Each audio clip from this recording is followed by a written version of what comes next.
Sa aking pananaw, puso may liwanag na tanaw. Wikang pambansay di kailanman mapaparam. Sa paglipas ng araw at makabagong panahon, mananatili itong gabay sa bawat henerasyon.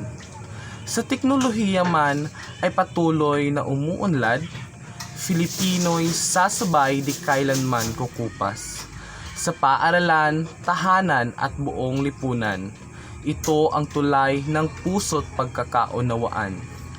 Naniniwala akong sa kinabukasay sisigla, wikang sarili ay higit pang yayabong pa.